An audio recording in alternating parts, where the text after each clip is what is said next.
नदिया किनारे बाजा जवा दो कनिया खुलले हो किन दे पापा मोती के साड़ी हो किन दे पापा मोती के साड़ी हो।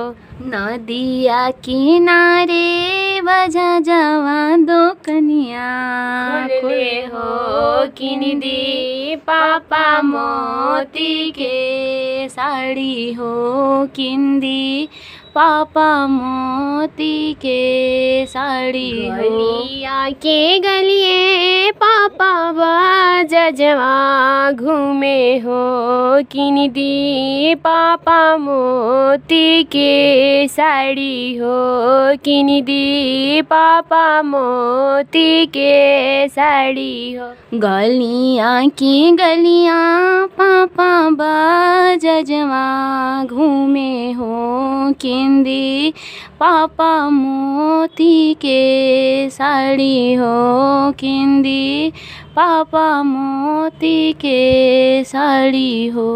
जन्म तलिहलु बेटी गरीबा घरे हो कैसे पहनबू मोती के साड़ी हो कैसे पहनबू मोती के साड़ी हो।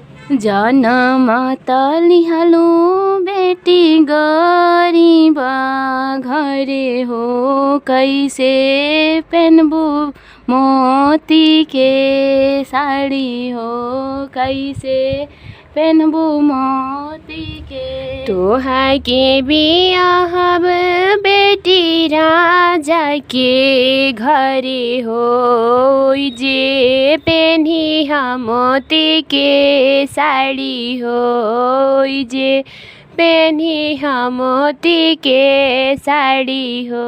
तोहा को बियाहबो बेटी राजा के घरे हो ओई जे पेन्ही मोती के साड़ी हो ओई जे पेन्ही मोती के साड़ी हो।